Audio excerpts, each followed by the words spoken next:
Alors, nous allons prier d'abord. On va mettre ce moment au Seigneur, dans la paix. Seigneur notre Dieu, nous avons besoin de toi, Seigneur, encore pour cet enseignement. C'est toi qui enseignes, Seigneur, c'est pas moi. Et Seigneur, nous voulons te demander que tu ouvres ta parole encore et surtout nos esprits pour que ta parole rentre dans nos esprits, nos âmes et que nous puissions en être nourris. Que toute la quintessence de ta parole nous nourrisse et que notre vie en soit changée. Seigneur, que ta volonté s'accomplisse. Seigneur, nous nous soumettons à toi et nous te rendons grâce. Amen. Alors, si vous permettez, je vais mettre en route les enregistreurs.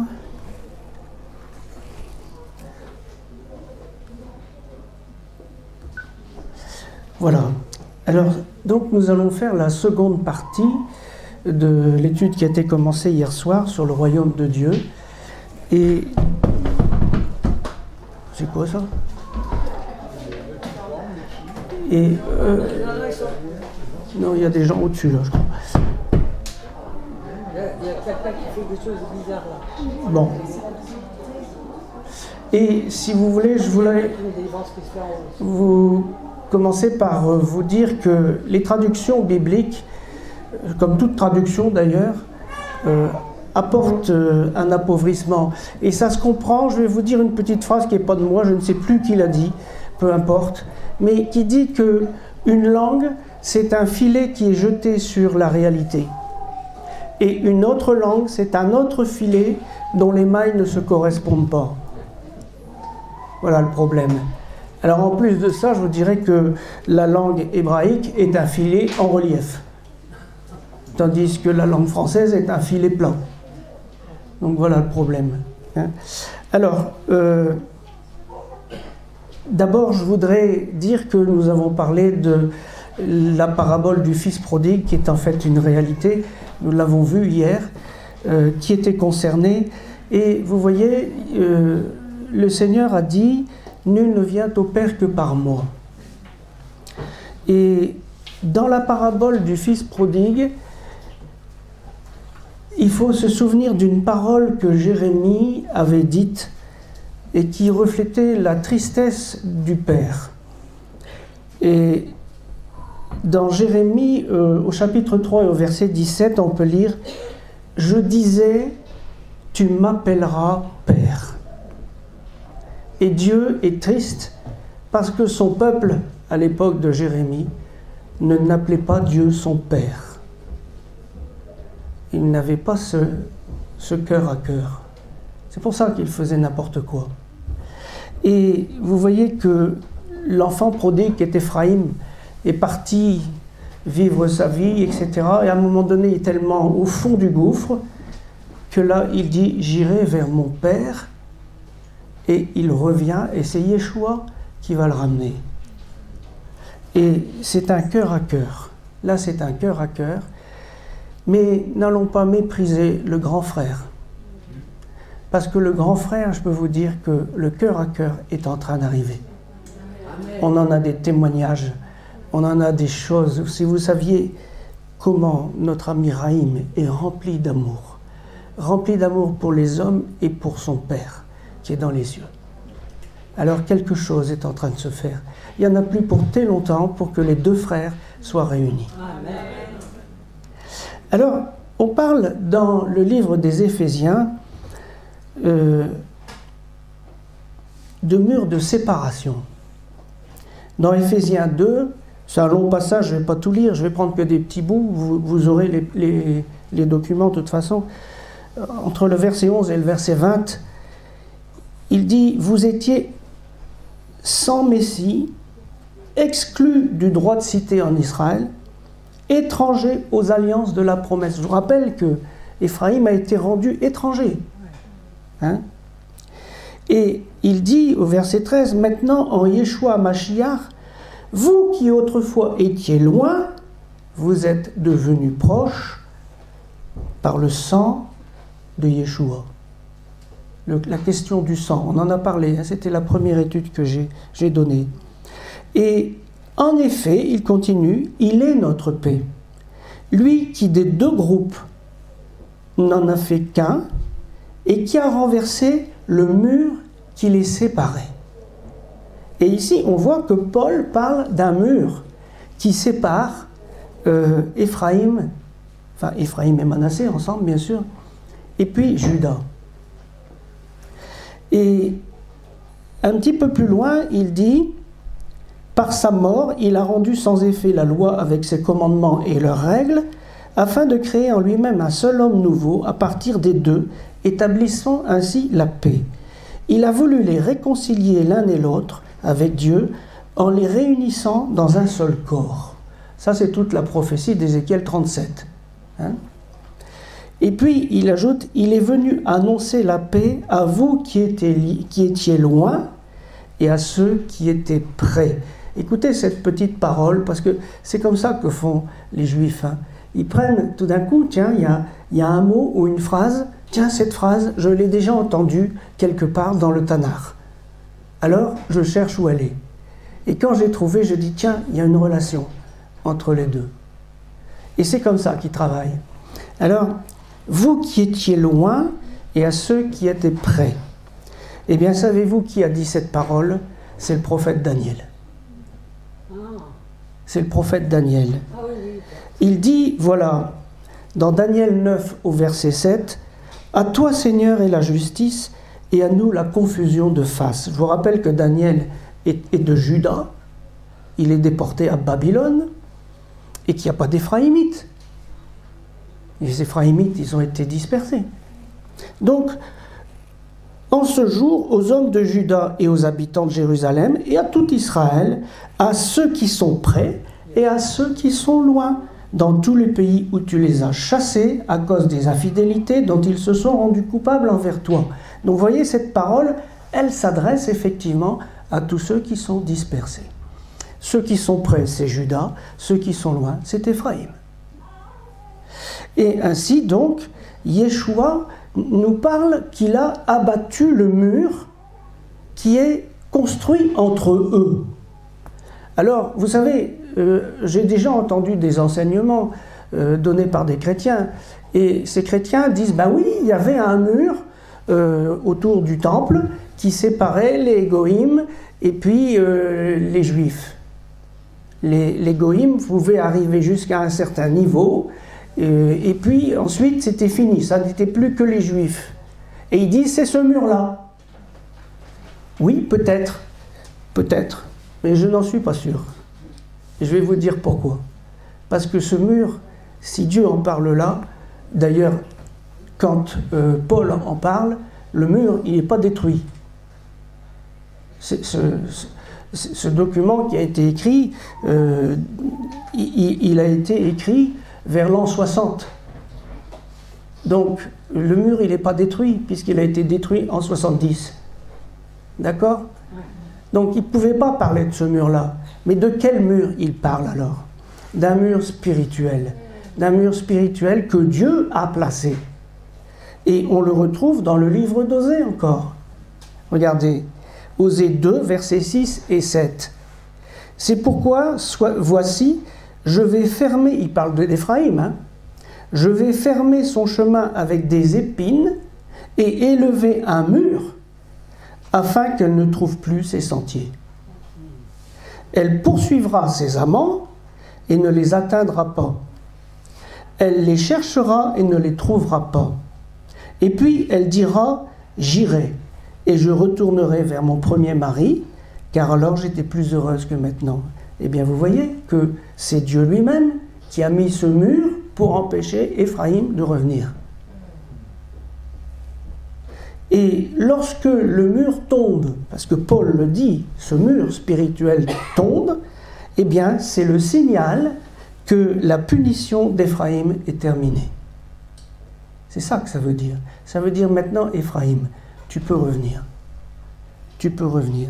Et si le mur est tombé, c'est pour dire, Éphraïm, maintenant, tu peux retourner dans ta maison. Alors, vous savez, les traductions, comme je vous disais, sont quand même délicates. Heureusement qu'il y a des traductions Heureusement qu'on nous a fait la Bible en français, parce que si on avait tous dû apprendre l'hébreu, il aurait fallu beaucoup d'écoles déjà, mais bien sûr, moi je vous invite tous à apprendre l'hébreu, mais heureusement que nous avons les traductions, mais lisez dans plusieurs traductions. Oui, Lisez dans plusieurs traductions. Ne vous laissez pas prendre. Quelquefois, il y a des contresens, des non-sens, quelquefois des contre-vérités, et ça nous emmène dans des chemins qui sont dramatiques. Hein? Alors, par exemple, je vais vous donner ici un exemple très pratique. Dans les lettres pour parler aux disciples d'origine païenne, Paul va prendre le mot grec acroboustia. Acroboustia. Ça veut dire prépuce. Et ça ne veut pas dire incirconcision. Je vais m'expliquer.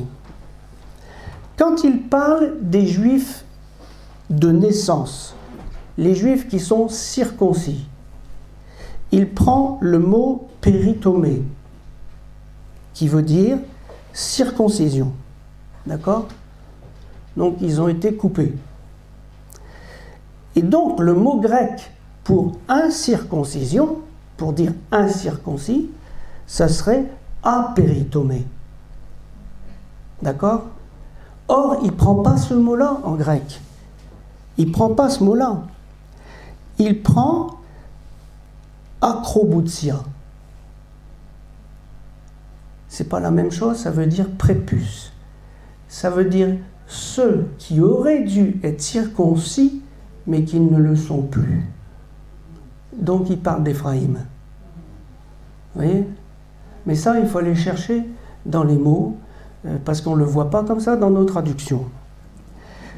Et si on relit maintenant une phrase d'Éphésiens 2:11, il dit « C'est pourquoi vous, autrefois païens dans la chair, appelés prépuces, par ceux qu'on appelle circoncis, et qui sont en la chair par la main d'homme. » Donc vous voyez, il les appelle prépuces, ce qui veut dire « Vous auriez dû être circoncis, mais vous ne l'êtes pas. » Parce que vous avez oublié, vous avez perdu la circoncision. C'est ça que ça veut dire. Alors, Éphraïm est donc dispersé, étranger. Et par exemple, quand on prend la première épître de Pierre, chapitre 1, verset 1, eh bien, qu'est-ce qu'on voit? Pierre, apôtre de Yeshua Mashiach, à ceux qui sont étrangers et dispersés dans le Pont, la Galatie, la Cappadoce, l'Asie, la Bithynie. Vous croyez qu'il va parler des Goïms? Les Goïms, ils ont toujours été dispersés. Si on parle des dispersés, c'est parce qu'on parle des Juifs dispersés et d'Éphraïm. Les 10 tribus. Et Pierre compare ces étrangers à la prophétie d'Osée. 1 Pierre 2,10 dit « Vous qui étiez pas un peuple et qui maintenant êtes le peuple de Dieu, vous qui n'aviez pas obtenu miséricorde et qui maintenant avez obtenu miséricorde. » Et on voit que là, Dieu fait miséricorde à Éphraïm. Encore faut-il évidemment qu'Éphraïm réponde. Je rappelle cette parole d'Osée, chapitre 1, versets 6 à 9. L'Éternel dit à Osée, puisqu'il va avoir une fille, « Donne-lui le nom de Lo-Rushama, car je n'aurai plus pitié de la maison d'Israël, je ne lui pardonnerai plus, mais j'aurai pitié de la maison de Juda. » Et plus loin, il dit qu'il a un autre enfant, et un fils, et il dit « Appelle-le Lo-Ami, car vous n'êtes pas mon peuple. » Éphraïm n'est pas le peuple de Dieu, donc Pierre dit, vous n'étiez pas le peuple, mais maintenant vous pouvez le redevenir. Alors, Osée 2,23 dit, je planterai pour moi l'Orushama dans le pays. L'Orushama, on vient juste d'en parler. Hein. Ça veut dire, je n'aurai plus pitié de lui. L'Orushama. Je planterai pour moi l'Orushama dans le pays et je lui ferai miséricorde. Donc il retourne la malédiction en bénédiction. Ça, c'est l'œuvre de Dieu. Je dirai à Lo-Ami, Lo-Ami, c'est vous n'êtes pas mon peuple. Il retourne la malédiction en bénédiction, c'est l'œuvre de Dieu.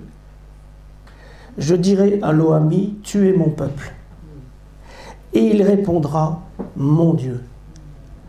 Voilà, donc ça c'est le travail de Dieu. J'aime beaucoup ce travail parce qu'il change le mal en bien. Ça c'est l'œuvre de Dieu. Nous avons un grand Dieu. Et donc il est clair que Pierre s'adresse aux Éphraïmites et que la bénédiction commence alors à se répandre sur les Éphraïmites et les Goïms vont se greffer dessus. Ils vont se greffer dessus. Et ils vont être pris dans le mouvement. Voilà. Alors, des Juifs, non, des descendants de Jacob, il y en a partout dans le monde. La tradition juive, c'est la tradition, ça, hein, moi je ne peux pas vérifier, personne d'ailleurs peut le vérifier, dit que lorsque les Hébreux ont quitté l'Égypte, eh bien, les 4/5 sont restés là-bas. La tradition dit aussi que lorsque Juda est revenu de Babylone, les 4/5 sont restés là-bas. Donc vous voyez, il y en a partout. Partout. Et j'allais dire de toutes les couleurs. Voilà. Et on voit aussi Jacques, chapitre 1, verset 1, qui dit « Jacques, serviteur de Dieu et du Seigneur Yeshua Mashiach, aux 12 tribus qui sont dans la dispersion, salut ». Donc c'est pour eux qui parlent. Et nous sommes cachés quelque part et nous allons être adoptés. Mais il parle d'abord à eux. Alors, la question du greffage, ça c'est quelque chose d'important, la question du greffage, parce que l'olivier, si vous prenez tout le Tanakh, ben vous vous rendez compte que l'olivier, c'est le symbole du tout Israël, mais ça n'a jamais été le symbole des nations. Non. Nulle part. Nulle part. Le premier qui parle de 2 oliviers, c'est Paul. Et alors, Paul, il va parler de l'olivier sauvage et de l'olivier franc. D'accord ? Alors, dans Jérémie, on lit Jérémie 11, versets 16 à 17. « Olivier verdoyant, remarquable par la beauté de son fruit, tel est le nom que t'avait donné l'Éternel. » Donc, c'est à tout Israël qu'il avait donné ça. Et à Éphraïm. Et Éphraïm, il reçoit une promesse dans le livre d'Osée. Au chapitre 14, versets 5 et 6, il dit « Je serai comme la rosée pour Israël, il fleurira comme le lys, et poussera des racines comme le Liban. » Les racines vont repousser, tiens. Ses rameaux s'étendront, il aura la magnificence de l'olivier. Et les parfums du Liban. Alors vous voyez que c'est une belle promesse pour Éphraïm et tous ceux qui vont être greffés dessus. Et Paul parle de 2 oliviers, l'un sauvage, c'est-à-dire celui qui est devenu sauvage. Il est sauvage, et puis nous, les goïms, nous sommes des sauvages. Nous allons être greffés dessus. Et l'autre est cultivé. Et celui qui est cultivé, eh bien, c'est Judas. Il est cultivé avec la Torah. Il est cultivé. Même s'il n'a pas fini son chemin, parce que je vous rappelle que dans l'étape, pour arriver au royaume, il y a 4 étapes, et qu'il faut à la fin que Jacob devienne Israël. Alors pour le moment, c'est encore Jacob. Mais tout doucement, la transformation est en train de se faire. Et le projet de Dieu, c'est qu'Éphraïm soit retransformé en un olivier cultivé, remis sur la racine. Il n'y a qu'une racine pour toutes les branches. C'est ça qui est extraordinaire sur les oliviers, c'est que même quand on croit qu'ils sont morts, tout d'un coup, ils repartent. Alors, dans Romains 11, versets 17 à 18, il est dit « Mais si quelques-unes des branches ont été coupées, et si toi qui étais un olivier sauvage, tu as été greffé parmi les branches restantes, parmi, hein, Oui. je dis bien la bonne traduction, hein, parmi les branches restantes, tu es devenu participant de la racine et de la sève de l'olivier. Ne te vante pas aux dépens de ces branches. Si tu te vantes, sache que ce n'est pas toi qui portes la racine, mais que c'est la racine qui te porte. » C'est pour ça que moi, l'orgueil chrétien, qui dit « Tiens, on va aller apprendre aux Juifs ce qu'ils doivent faire, on va leur enseigner, etc. » Eh bien, excusez-moi, mais quand on connaît un peu l'enseignement qui est donné en Juda,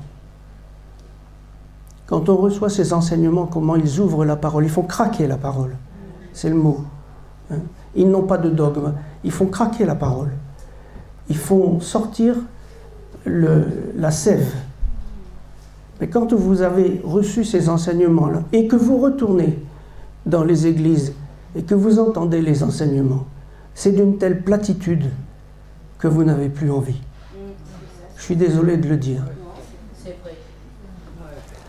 Alors qu'est-ce qu'on va aller leur donner des leçons? Hein? Franchement, moi j'apprends tous les jours avec eux, tous les jours. Alors,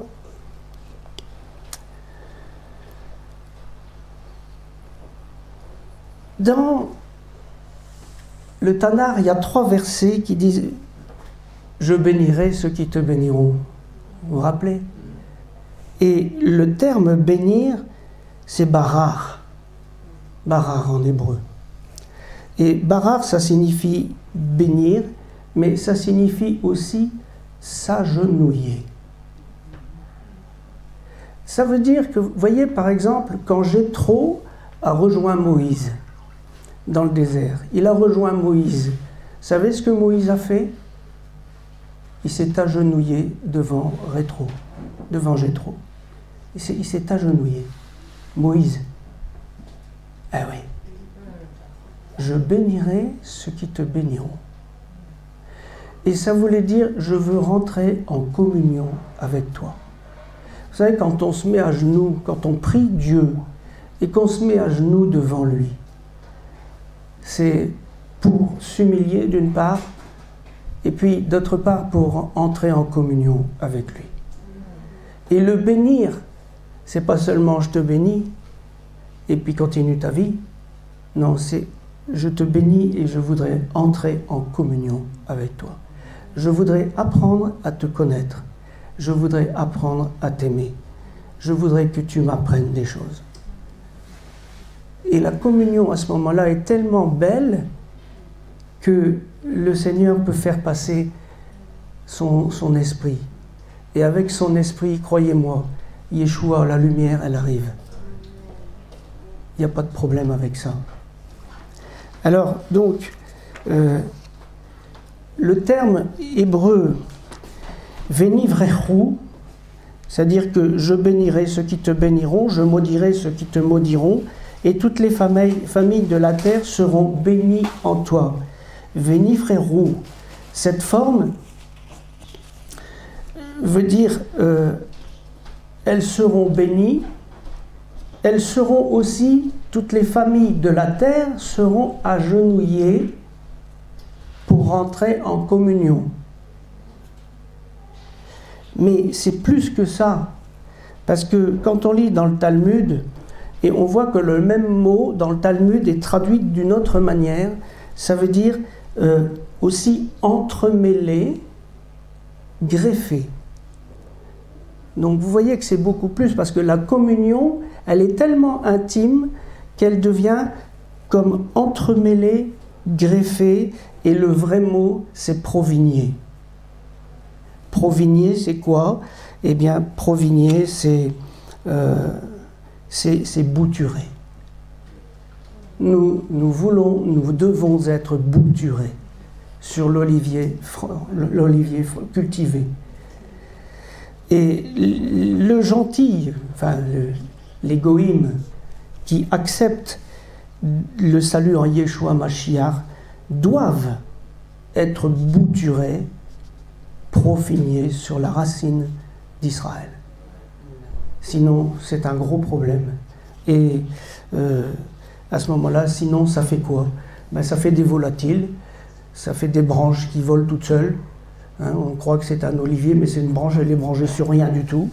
Et forcément, le peu de sève qu'il y a dedans finit par dessécher. C'est un beau projet, vous savez. Et c'est un projet d'adoption. Et l'adoption est une vieille histoire dans le Tanakh. C'est une vieille histoire, vous savez. Jacob a introduit la notion d'adoption quand il a adopté Éphraïm et Manassé. C'est lui qui a introduit ça, parce que quand même, leur mère était une fille de... Enfin, c'était une Égyptienne déjà, et puis une fille de prêtre égyptien. Vous vous rendez compte? Et la Bible nous donne plusieurs exemples de gens étrangers comme ça, qui ont été adoptés. Vous connaissez bien, évidemment, l'histoire de Ruth, hein, Rahab aussi. Enfin, toutes ces histoires-là, vous les connaissez. Ils sont adoptés. Et je peux vous dire, Raïm nous a dit, quand une famille juive adopte quelqu'un, eh bien, c'est comme s'il était du même sang. Vous voyez? C'est extraordinaire. C'est une véritable adoption. Et donc, nous pouvons être intégrés. Et nous lisons dans Ésaïe 56, versets 6 à 8, « Et les étrangers qui s'attacheront à l'Éternel pour le servir, pour aimer le nom de l'Éternel, pour être ses serviteurs, tous ceux qui garderont le Shabbat, et on va commencer, pour ne pas le profaner et qui persévéreront dans mon alliance. » Vous voyez, on est intégrés donc dans l'alliance. « Je les amènerai sur ma montagne sainte. »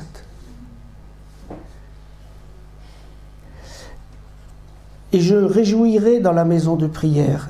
Leurs holocaustes, leurs sacrifices seront agréés sur mon autel, car ma maison sera appelée une maison de prière pour tous les peuples. Vous voyez? Le Seigneur l'Éternel parle, lui qui rassemble les exilés d'Israël. Je réunirai d'autres peuples à lui, aux siens déjà rassemblés. Voilà. Voilà ce que fait le Seigneur.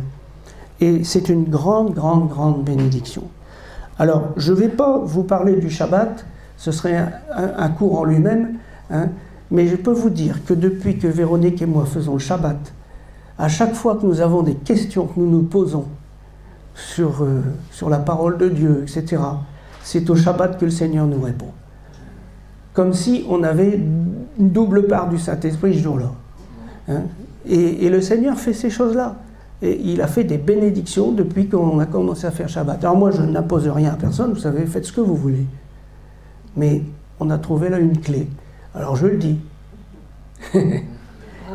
et une fois, je suis allé dans une petite église dans le sud de la France, et c'était pas prévu, j'ai parlé 10 minutes de Shabbat. 6 mois plus tard, je suis revenu, et on m'a dit, mais t'as mis le bazar. J'ai dit, j'ai mis le bazar, pourquoi? Parce que tu as parlé du Shabbat. Je t'interdis de parler d'Israël. Ça ne m'intéresse pas, mais pas du tout. Voilà ce qu'on m'a dit. Ben, la lumière. Hein. Donc, vous voyez, c'est tout bête. Hein. Alors, il faut comprendre que pour entrer dans la Jérusalem céleste, eh bien, parce que c'est l'épouse de l'agneau, et il n'y en a pas d'autre, hein, il faut passer par une des portes. Et il faudra bien que nous soyons intégrés dans tout Israël. Intégrés, adoptés. Mais n'allons pas nous vanter. Voyez. Alors, on lit par exemple dans Ézéchiel 47, versets 22 à 23, c'est de nouveau le partage de la terre, vous savez. Et il dit, vous donnerez à l'étranger son héritage dans la tribu où il séjournera. Ah tiens, bon, mais ça voudra dire que oui, à un moment donné, il faudra bien que nous sachions dans quelle tribu nous sommes adoptés. C'est dans quel passage? C'est Ézéchiel 47. Ah oui, oui, c'est très important. Et alors, ce midi, on discutait à table Et je disais, vous savez, il y a des questions que je me pose quelquefois, et je me suis posé la question suivante, mais Seigneur, mais pourquoi faut-il qu'il y ait un millénium? À quoi ça sert? Et la réponse, enfin j'en parlerai, la réponse c'est que Dieu a promis à Abraham la terre, par conséquent il va tenir sa promesse. Et donc le royaume doit commencer sur la terre qui a été promise, hein, et donc il faut absolument qu'il y ait ce temps. Et ensuite le Seigneur fera descendre la nouvelle Jérusalem, mais seulement à la fin. Donc on a 1000 ans pour savoir là dans quelle tribu on va être. Alors, je vais parler de la réunion des deux branches qui se trouve dans Ézéchiel 37. Hein. Ézéchiel 37 nous dit la parole de l'Éternel me fut adressée en ces mots. Fils de l'homme, prends une pièce de bois et écris dessus pour Juda et les enfants d'Israël qui lui sont associés, pour Joseph, bois d'Éphraïm et de toute la maison d'Israël qui lui est associée. Il prend 2 bois et avec les 2 bois, il les rassemble. Vous connaissez cette prophétie d'Ézéchiel, et donc c'est bien les 2 maisons qui sont rassemblées à la fin des temps et tous ceux qui se sont greffés dessus. Et ça va faire un monde fou. Ça va faire un monde fou. Je prendrai les enfants d'Israël du milieu des nations, je les ramènerai dans leur pays. Ils ne formeront plus 2 nations, et ils ne seront plus divisés en 2 royaumes. Mon serviteur David sera leur roi, ils seront un seul pasteur. Ils suivront mes ordonnances, ils observeront mes lois, les mettront en pratique. Je traiterai avec eux une alliance de paix, il y aura une alliance éternelle sur eux. Amen. Voyez? Et les nations sauront que je suis l'Éternel. J'ai extrait des morceaux. Hein, voilà. Donc nous voyons que c'est grâce à cette réunion des 2 maisons que les nations vont savoir qui est l'Éternel. Et Dieu va chercher dans les nations les enfants d'Israël pour les unir aux enfants de Juda. Et David sera leur roi, donc Yeshua, et ils observeront la Torah. Voilà. Dieu va traiter une alliance de paix. Et ça, on retrouve alors cette prophétie de Jérémie 31, 31, qui est très très connue. Et vous voyez, je vais vous la relire, mais vous la connaissez, je pense. Mais vous voyez que dedans, on ne parle pas d'égoïme. Voici les jours viennent, dit l'Éternel, où je ferai avec la maison d'Israël et avec la maison de Juda une alliance nouvelle. Où est-ce qu'ils sont les goïmes? Ils sont greffés dessus. Ils sont greffés dessus. Mais ils ne sont pas en première ligne. Sinon Dieu aurait dit la maison d'Israël, la maison de Juda et les goïmes. Eh ben non. Ça, c'est très important. Alors, la postérité est composée de plein de nations. Genèse 28.3 nous dit « El Shaddai te bénira, te fera fructifier et te multipliera, tu seras une assemblée de peuples. » Donc, il y aura beaucoup, beaucoup, beaucoup de monde. Et le mot « assemblée » en hébreu, c'est « Kaal ». Kaal va donner le mot Keila. Une Keila, c'est le mot hébreu qui est traduit en grec comme une église. Ecclésia. Donc une assemblée de nations, une assemblée, c'est une Keila, une grande Keila. Voilà. Et vous voyez dans la Bible Septante, le mot Kaal est traduit 36 fois par synagogue, donc la synagogue, et 60 fois par ecclésia, c'est-à-dire église. Donc ce qu'on appelle église n'est que la suite des synagogues. Et on voit que c'est une continuité. une continuité et qu'il est grand temps maintenant, à la fin des temps, que nous quittions le chemin que nous a fait prendre Constantin pour revenir aux choses premières. Donc, la postérité d'Abraham est constituée d'une multitude de nations. Elle a en héritage perpétuel la terre d'Israël, la terre promise. Par ailleurs, les devoirs qui incombent à cette postérité, donc nous, si nous voulons être greffés, si nous sommes greffés, l'Éternel doit être notre seul Dieu. La postérité doit garder la circoncision. Alors ici, on va parler de la circoncision du cœur et observer la Torah de Dieu. Et là, on va arriver dans des questions très importantes. Si la postérité ne respecte pas ces conditions, elle perd ses droits, mais peut les réobtenir par la repentance. Alors, les Éphraïmites actuels, c'est qui? Ce sont des gens qui découvrent subitement, j'en ai parlé un petit peu hier, subitement, on ne sait pas pourquoi, un amour irrésistible, incompréhensible pour la racine. Pour la racine.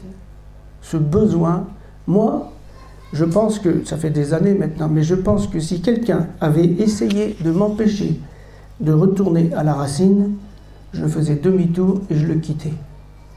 Personne ne m'aurait empêché. Personne. C'est comme ça. C'est un petit peu, vous savez, comme les saumons qui doivent retourner tout en haut des rivières pour aller pondre. C'est pareil. C'est une force irrésistible, c'est comme ça. Ne cherchez pas d'explication, il y a des racines qui ressortent. Et quand il y a des racines d'olivier, ça ne donnera pas des peupliers. Amen. Voilà, c'est tout. Donc, on observe ce réveil, et il ne s'agit en aucun cas, d'un remplacement de quoi que ce soit. Il s'agit d'un réveil de quelque chose, d'une population qui a été dispersée et sur lequel des goïms viennent se graisser, se rajouter, et on retourne tous ensemble à la maison. Voilà. Mais moi, je ne suis pas jaloux de Judas. Hein. Au contraire, j'aime Judas. C'est mon grand frère. Et Judas, enfin, quand j'ai un ami qui m'a emmené à Paris voir des rabbins, etc. On s'est pris dans les bras. Moi, je leur ai dit, puis à Jérusalem, à Yad Vashem, on avait vu un commerçant, vous savez, et puis je lui ai dit, mais moi, je suis un chrétien. Un Méachiarim, oui, excuse-moi.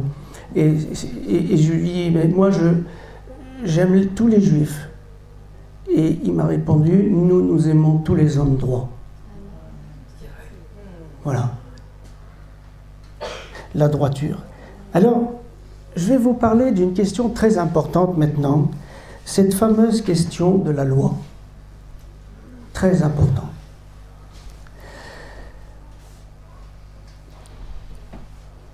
La première chose, c'est quand l'apôtre Marc a écrit son livre, Marc 1,15, il dit « Le temps est accompli et le royaume de Dieu est proche. Repentez-vous et croyez à la bonne nouvelle. » Par conséquent, la bonne nouvelle, elle est décrite ici. C'est que le règne du Mashiach sur nos vies, elle est prête. C'est prêt. Le règne est prêt.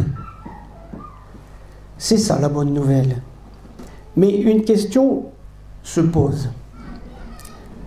De quelle nature est ce royaume? Est-ce que c'est un royaume dans le ciel, point final? Ou est-ce que c'est un royaume sur la terre? Ou est-ce que c'est les deux? Alors, on peut donner ici une définition. Un royaume, c'est l'espace où s'exerce l'autorité du roi. Ça n'est pas une question de frontières. Et si vous prenez sur Terre actuellement ce qu'on appelle des royaumes, comme par exemple le royaume de Belgique, ben, le roi belge, excusez-moi, mais il n'a plus aucun pouvoir. On lui a tout retiré. D'accord? Donc c'est pas vraiment un royaume.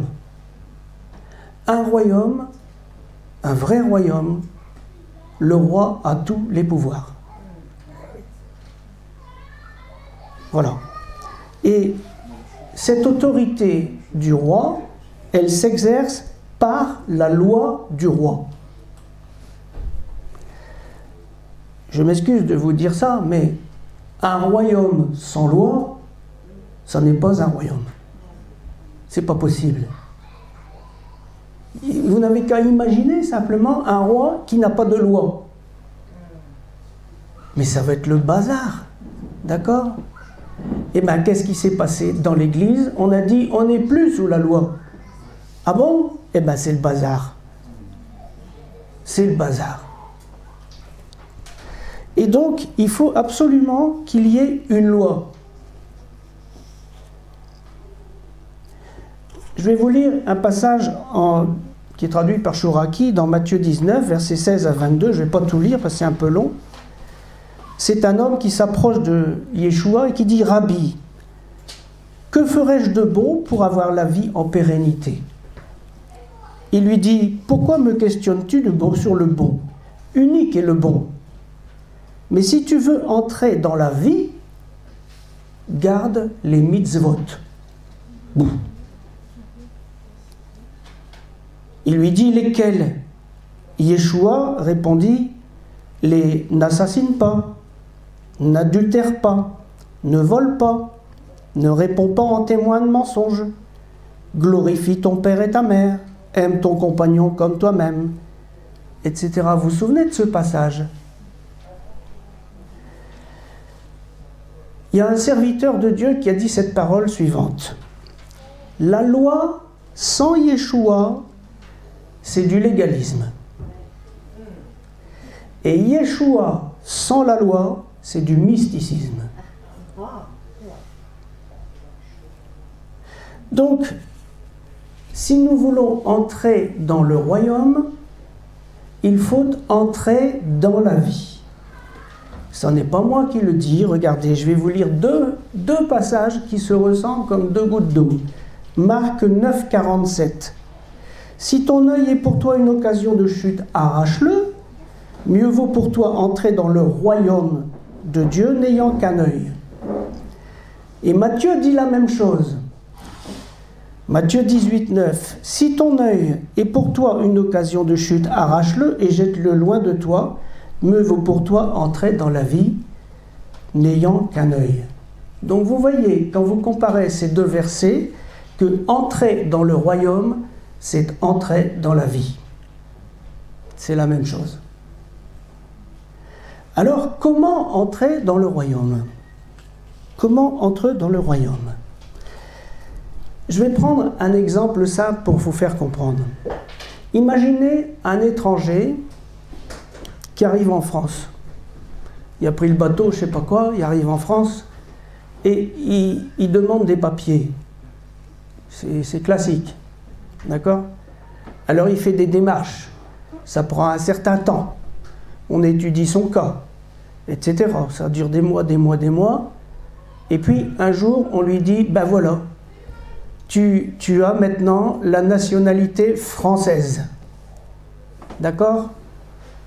Alors ça, je vais vous dire, ça s'appelle la grâce. Et on lui dit seulement maintenant que tu es français, tu vas suivre les lois françaises. D'accord? Parce que sinon, tu ne seras pas membre du pays, hein, tu seras autre chose. Et s'il vous dit, mais non, moi je vais suivre une autre loi. Je suis français, je suis bien content, mais moi j'ai décidé de suivre une autre loi. Ça peut être la charia ou autre chose. Mais ça s'appelle de la rébellion, non? Voilà. C'est tout simple à comprendre. Donc vous avez la grâce et la loi. Et dans le royaume de Dieu, il y a une loi. Voilà. Donc on ne vient pas me dire que nous ne sommes plus sous la loi, c'est un mensonge. La loi est gravée dans notre cœur. Voilà, la loi est gravée dans nos cœurs. Alors on va en parler de cette loi. Hein. Et bien entendu, le roi est sur son trône, et la base du trône, elle est très claire. Dans le psaume 89, au verset 14, il nous est dit « La justice et l'équité sont la base de son trône. » La justice et l'équité. La bonté et la fidélité sont devant sa face. Donc vous voyez, la justice et la bonté, les deux, toujours. Toujours. Ça résume beaucoup de choses, ça. Et donc, justice et amour. Justice et amour. Les deux. Justice et amour. Et qu'est-ce que c'est que l'amour? Alors, je pense que Michel va nous parler de l'amour ce soir. Et je vais pas en développer plus, mais il y a des définitions. La Bible donne la définition de l'amour. Jean 14, verset 21. Celui qui a mes commandements et qui les garde, c'est celui qui m'aime. Amen. C'est clair. Donc, vous voyez, ça n'a rien à voir avec le sentimentalisme et tout le bazar. Alors, dans 1 Jean 5, 3, on lit « Car l'amour de Dieu consiste à garder ses commandements. » Amen. Voilà. Je ne peux pas inventer autre chose. C'est la parole de Dieu, c'est la vérité. Et alors, maintenant, c'est une question importante, cette loi, parce que comment on va les vivre? C'est ça qui est important. Maintenant que nous sommes graciés, c'est-à-dire que nous sommes membres du royaume, mais nous devons suivre ces lois, parce que ces lois nous protègent. Ces lois sont bonnes pour nous. Si Dieu a donné des lois, ce n'est pas pour nous donner de l'oppression, c'est pour nous donner le moyen de vivre heureux.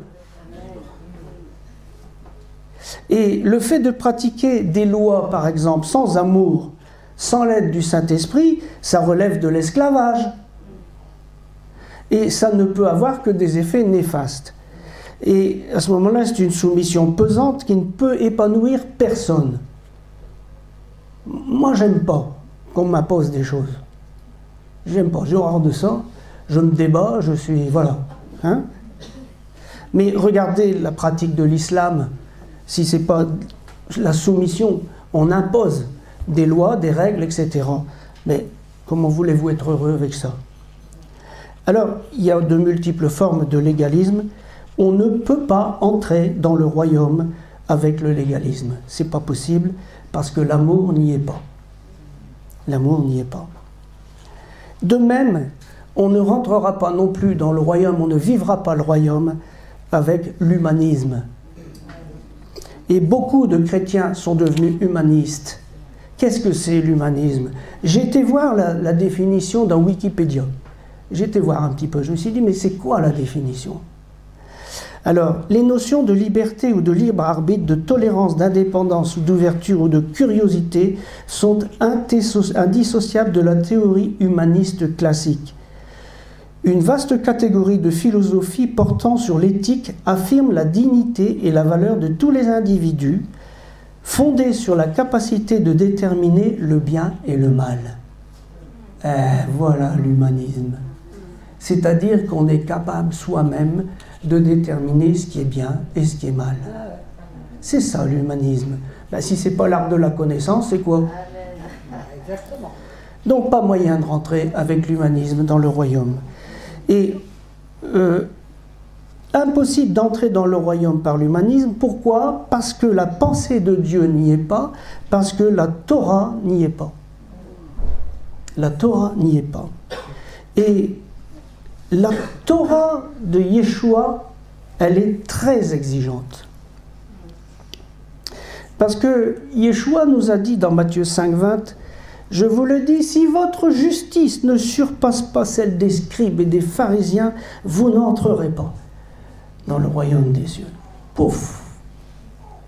Et Yeshua voulait dire que non seulement il fallait suivre les lois, mais en surpassant les scribes. C'est-à-dire en pratiquant ces lois avec l'amour issu du trône de Dieu.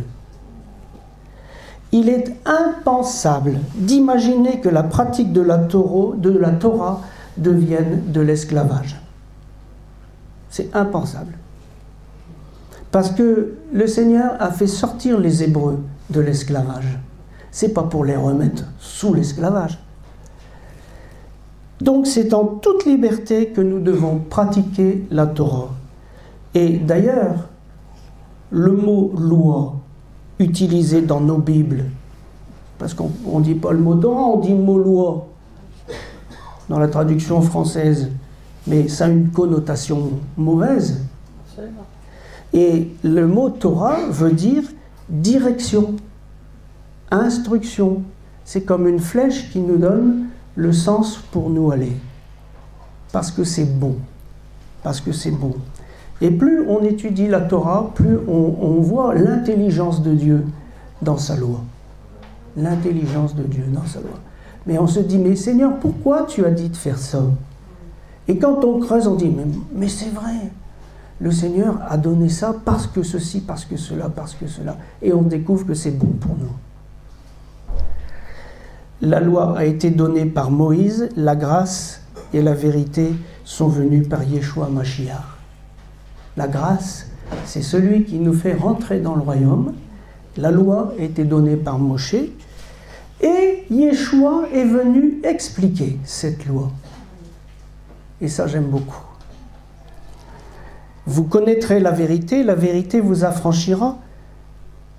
Si le Fils vous affranchit, vous serez réellement libre. Entre parenthèses, je peux vous dire que la liberté, c'est quelque chose qui se conquiert. Il faut se battre pour être libre. Il faut se battre. Parce qu'on veut toujours vous mettre sur le dos des tas de choses. Alors qu'est-ce qu'il faut comprendre? Il faut comprendre que le Saint-Esprit va nous conduire. Et croyez-vous, franchement, honnêtement, croyez-vous que le Saint-Esprit va nous conduire à faire des actes contraires à la Torah? Jamais, c'est pas possible. Ou alors c'est un faux Saint-Esprit, c'est un autre truc. Un autre esprit. Donc vous voyez, et donc, bien sûr, il faut être clair. Nous sommes sauvés, je vous l'ai dit dans la première étude, nous sommes sauvés par le sang de Yeshua. Grâce au sang de Yeshua, grâce à sa mort, nous sommes sauvés, rentrés dans le royaume. D'accord? Mais maintenant que nous sommes rentrés dans le royaume, eh bien, il y a cette loi.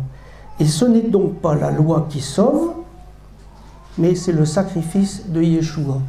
Et donc, il n'est pas question de prendre la loi comme un outil pour être sauvé. Ça, il n'en est pas question.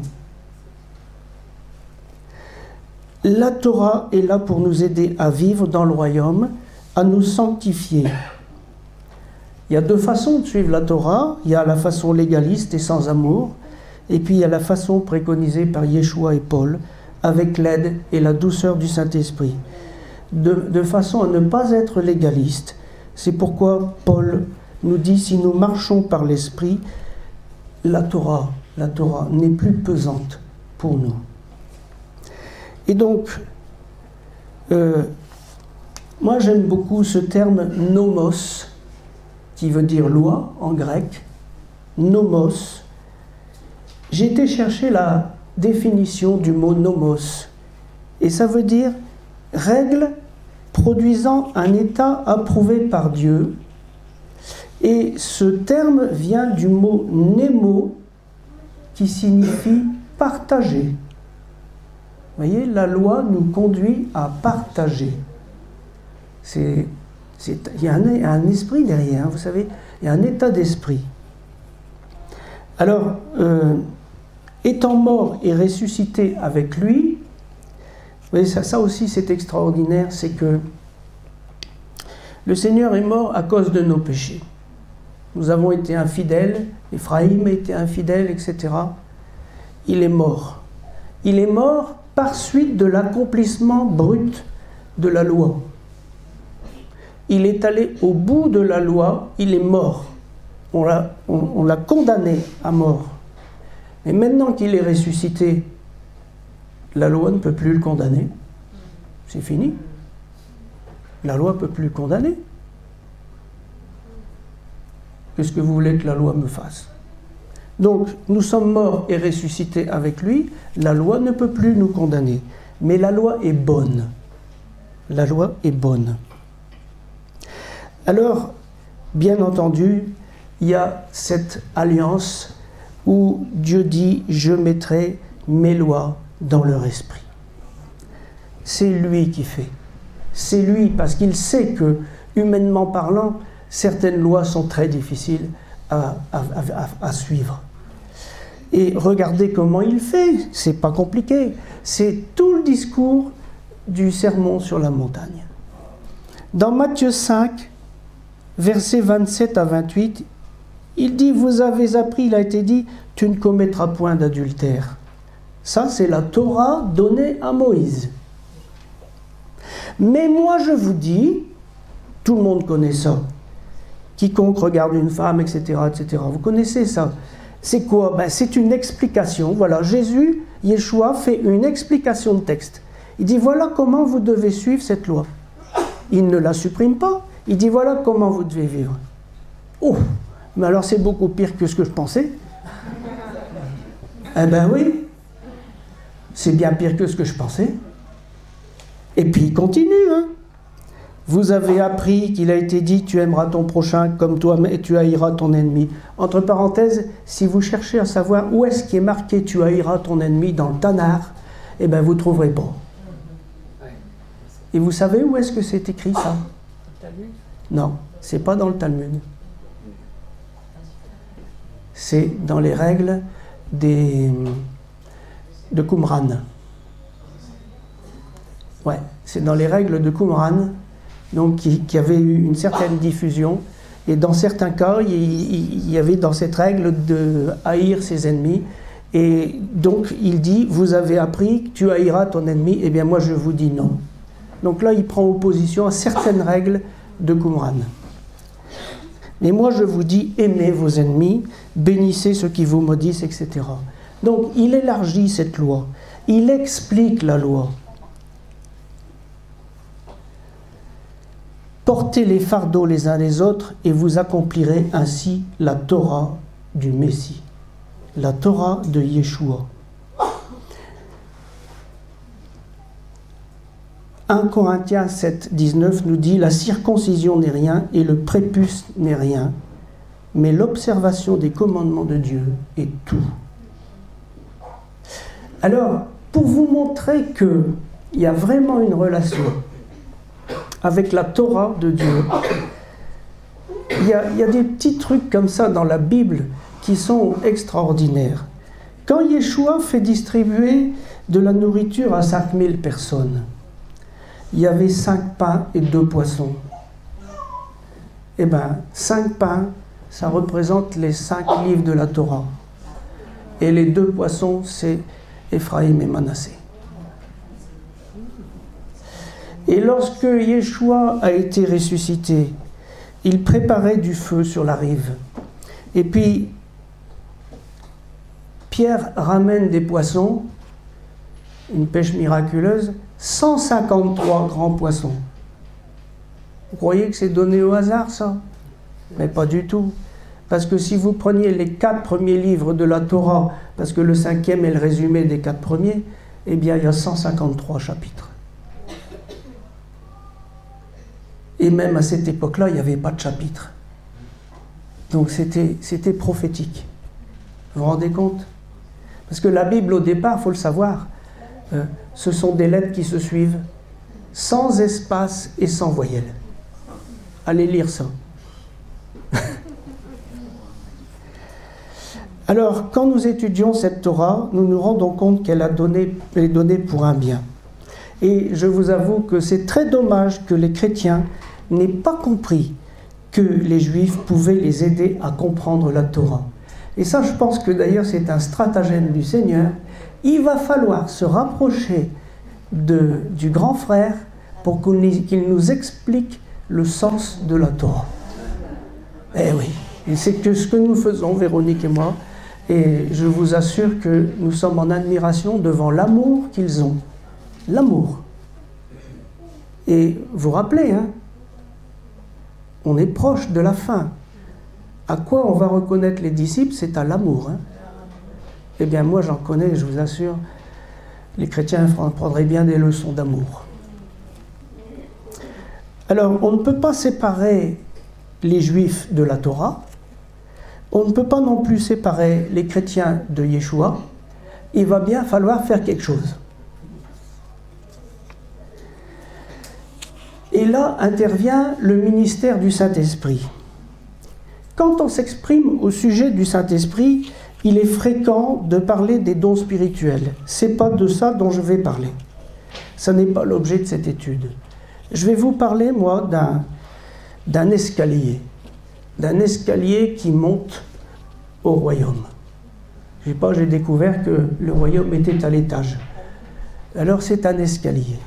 Et nous allons monter cet escalier ensemble, si vous voulez bien. Alors, le ministère du Saint-Esprit, il est multiple, et il nous est dit, quand il sera venu, il convaincra le monde en ce qui concerne le péché, la justice et le jugement. Vous connaissez ça? Il va donc falloir parler de convaincre de péché, de justice et de jugement. Ensuite, il vous conduira dans toute la vérité. Et puis, ensuite, il annoncera et il parlera de la part de Dieu et il glorifiera Dieu. Donc voilà les grandes fonctions qui peuvent être mises en relation avec le grand discours que Yeshua a fait sur la montagne. C'est un discours extrêmement important, je vous invite à le relire, on va le voir dans l'ordre. On va le voir dans l'ordre et vous allez vous découvrir des choses importantes. C'est que c'est un escalier qui monte et la porte est en haut. Elle n'est pas en bas de l'escalier.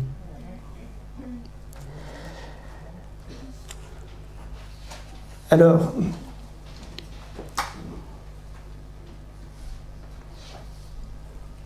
la première étape, la première marche de l'escalier concerne le péché. Donc je prends le ministère du Saint-Esprit. Hein. Le péché, la justice, le jugement. Déjà, ça va être les 3 premières marches. Donc la première marche, c'est le péché. Qu'est-ce que nous lisons dans le discours de Yeshua? Nous lisons, je prends juste les extraits. Matthieu 5, versets 22 à 32. Mais moi je vous dis, quiconque se met en colère contre son frère mérite d'être puni par les juges. La colère. Il parle de la colère. Et il dit, va d'abord te réconcilier avec ton frère. Donc, première chose, la colère. Et puis, tout de suite après, un petit peu plus loin au verset 27, il dit, moi je vous dis, quiconque regarde une femme pour la convoiter, a déjà commis adultère. Donc 2 choses. Dans cette marche, concernant le péché, il y a 2 choses. Il y a la colère et il y a l'adultère, l'infidélité aux alliances, la convoitise. La colère, c'est vraiment la rébellion d'une manière générale. C'est une rébellion qui est mauvaise, c'est un état d'esprit. Tandis que l'adultère est une souillure. C'est-à-dire c'est 2 faces du péché. C'est 2 grandes faces du péché. Et Dieu dit, le Saint-Esprit vous convaincra du péché avec ces 2 faces. Ça, c'est la première marche. La colère, c'est vraiment un état d'esprit. Et l'impureté, une souillure, une saleté. 2 éléments majeurs dont il faut se débarrasser, ne serait-ce que pour monter sur la première marche.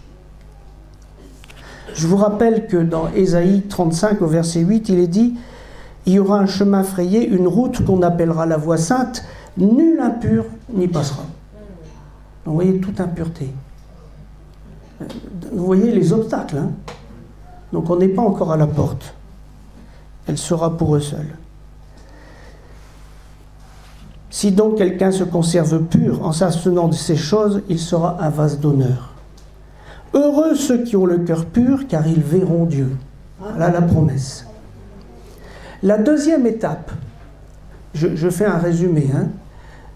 Il convaincra de péché, de justice. La justice. Alors qu'est-ce qu'il nous dit? Je vais vous citer déjà une phrase de Finet. Finet a dit « Un ancien a reçu la plénitude du Saint-Esprit quand il a cessé de dire des mensonges à Dieu dans la prière. »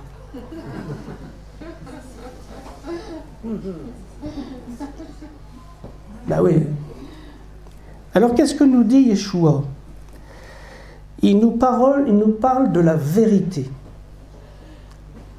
Dans ce moment-là, dans Matthieu 5, versets 33 à 37, il dit « Je vous dis de ne jurer aucunement, que votre parole soit oui, oui, non, non, le reste vient du malin. » Donc, il faut parler avec vérité. Ça veut dire qu'une fois débarrassé du péché, la première marche, il faut trouver le chemin de la vérité. La vérité vous rendra libre. Et la vérité, c'est le moyen de monter l'escalier et d'arriver à la porte. Et Yeshua a dit « Je suis le chemin, la vérité et la vie ». Ce verset m'a posé des questions pendant des années et des années. Je vais vous dire pourquoi. Parce qu'il ne dit pas « je vous montre le chemin ». Il dit « je suis le chemin ». Ça veut dire que je vais marcher dessus. Vous me saisissez? Moi, ça m'a toujours posé une question, cette affaire. J'ai dit « mais comment ça se fait que tu dis « je ne montre pas le chemin, je suis le chemin ». Vous savez pourquoi? Eh bien, c'est parce que Yeshua, c'est la parole de Dieu. Si vous voulez arriver au Père, c'est par la parole de Dieu que vous y arriverez. C'est ça le chemin. Alors là aussi, j'aurais beaucoup de choses à dire, mais il ne faut pas que je sois trop long. Donc dans l'étape de la justice, c'est la vérité, et la deuxième chose, c'est la vengeance. Si quelqu'un veut plaider contre toi et prendre ta tunique, laisse-lui encore ton manteau. Si quelqu'un te force à faire 1000, fais-en 2 avec lui. Donne-lui ce qu'il te demande et ne te donne pas de celui qui veut emprunter de toi. Sur cette terre, très vite, vous voyez, nos cris de douleur. On m'a fait du mal, on m'a volé, on m'a fait ci, on m'a fait là. Nos cris de douleur se transforment en vengeance, bien souvent. La haine va de l'amertume aux injures en passant par la colère. La haine et la colère sont des actions naturelles de tout offensé, mais la colère trouve sa racine dans une réaction au péché. Mais un fils du royaume, ou une fille du royaume, comprend très vite que la colère débouche très vite sur le péché. Alors il nous faut laisser la vengeance, la justice, laisser Dieu juger lui-même. C'est lui qui rend justice. Dites la vérité, dites la vérité. La vérité vous rendra libre. La vérité vous rendra libre et laissez Dieu rendre la justice. C'est la deuxième marche. La troisième marche, c'est le jugement. Le jugement. Matthieu 5, versets 43-48 nous dit « Aimez vos ennemis et bénissez tous ceux qui vous maudissent, faites du bien à ceux qui vous haïssent, et priez pour ceux qui vous maltraitent et qui vous persécutent, afin que vous soyez fils de votre Père. » C'est une des lois du royaume les plus difficiles à vivre. C'est le principe du mal changé en bien. C'est la preuve la plus éclatante que Dieu est amour. Et ça, le serpent ne comprend pas. Mais vous voyez, pour celui qui vit cette loi-là, donc aimer ses ennemis, c'est une mort à soi-même. C'est-à-dire qu'on se juge soi-même. On se juge soi-même. J'aime, je t'aime, même si tu ne m'aimes pas, même si tu me hais. Ça, c'est une marche. Et concernant les aumônes, regardez, concernant les aumônes, c'est toujours sur la même marche, hein. C'est le jugement. Gardez-vous de pratiquer votre justice devant les hommes pour en être vus. Ne soyez pas comme les hypocrites, qui aiment à prier debout, etc. Ça veut dire quoi? Ça veut dire que si tu jeûnes, prends pas de la trompette pour le dire. Ça veut dire, meurs à toi-même. Ne va pas chercher ta gloire dans ces choses-là. Si Dieu te demande de jeûner, ben jeûne. Mais le Seigneur dit, ben, parfume ton visage, comme ça personne ne le saura. Et puis, il n'y a que Dieu qui le sait. Voilà. Alors, vous voyez, ça, c'est le jugement. La mort à moi-même. Je me juge moi-même. Et après, on va monter sur une quatrième marche, et que j'ai appelée un autre monde. Pourquoi un autre monde? Parce qu'on s'approche du royaume. Il va falloir s'habituer à autre chose. Parce que dans le royaume, on vit autrement. Dans Matthieu 6, versets 19 à 34, il est dit « Ne vous amassez pas des trésors sur la terre, où la teigne et la rouille détruisent, où les voleurs percent et dérobent. Mais amassez-vous des trésors dans le ciel, où la teigne et la rouille ne détruisent pas. Là où est ton trésor, là sera ton cœur. » Et là, le Seigneur nous parle des biens matériels. Il nous dit, mais vous inquiétez pas, cherchez d'abord le royaume de Dieu, et tout ce dont vous avez besoin, je vais vous le donner. Amen. Autrement dit, on rentre dans une autre mentalité, dans une autre façon de vivre. C'est la quatrième marche. Ne vous inquiétez donc de rien. Cherchez premièrement le royaume et la justice. Ça, c'est notre verset de mariage. Et toutes choses vous seront données par-dessus. Je peux vous dire que c'est vrai. Autrement dit, cette loi-là, c'est la dépendance vis-à-vis de Dieu, notre roi. On entre dans un autre monde où la providence de Dieu agit. Mais il a fallu d'abord monter les 3 premières marches. Et puis sur cette même marche-là, il y a la question de la critique de nos frères. Ouais, c'est marrant, hein? Mais abandonne tes soucis concernant les biens matériels, fais-le, entre dans le royaume, cherche le royaume. Mais alors, il est dit, attention aussi, hein, on vous jugera du jugement dont vous jugez. Ne donnez pas, et apprenez le discernement, apprenez le discernement. Ne donnez pas les choses saintes aux chiens. Ah oui, mais là on entre dans un autre monde, Seigneur. Non, je ne dois pas donner n'importe quoi à n'importe qui. J'acquiers une nouvelle façon de réfléchir, une nouvelle façon de vivre. Et puis, arrive la 5e marche. Je vous ferai un résumé après. Hein. La 5e marche, c'est aimer Dieu et lui parler. Aimer Dieu et lui parler. Concernant la prière, Matthieu 7, versets 7 à 11 nous dit « Demandez et on vous donnera. Cherchez et vous trouverez. Frappez et l'on vous ouvrira. Car quiconque demande reçoit. » Vous connaissez bien lui. Ça veut dire que à cette marche-là, maintenant, Seigneur, je sais que ce monde, c'est le monde de ton royaume. Je veux apprendre à te demander, à prier avec toi, à être en ta présence. Je veux apprendre à dépendre de toi. Quand je te fais une prière, je veux apprendre à voir la réponse que tu me donnes. Et toi, tu attends ma prière. Pourquoi tu attends ma prière? Parce que tu veux me montrer que tu me réponds.